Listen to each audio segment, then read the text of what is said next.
Thank you. Thank you, Senator. Senator Pocock.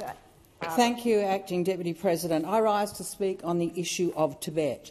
I want to thank my former colleague, Janet Rice, who was a passionate defender of human rights in this chamber. Having taken over her role as co-chair of the Australian All-Party Parliamentary Group for Tibet, I'm proud to continue her advocacy for the Tibetan Australian community and for the fight for the fundamental rights of the Tibetan people.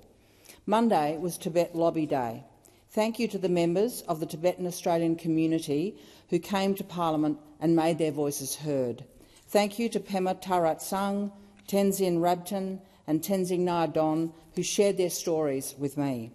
I heard of the immeasurable impact that fleeing Tibet has had on each of them and their families, of crossing the Himalayas at just 6 years old, of being unable to talk freely to their family in Tibet because of language barriers and the loss of Tibetan language and culture.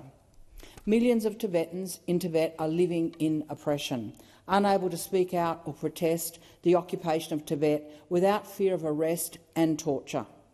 We must call out human rights abuses wherever they occur. The Tibetan community are asking us to listen and to help. They want an end to the colonial boarding school system and to the cultural genocide that they are experiencing. They want to protect the future succession of the Dalai Lama.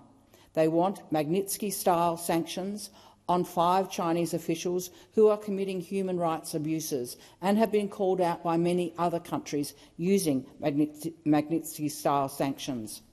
It is possible for us here in the Australian Parliament to make a real difference, much like we did with apartheid in South Africa, like we did in Cambodia. We must show our solidarity with Tibet on the global stage.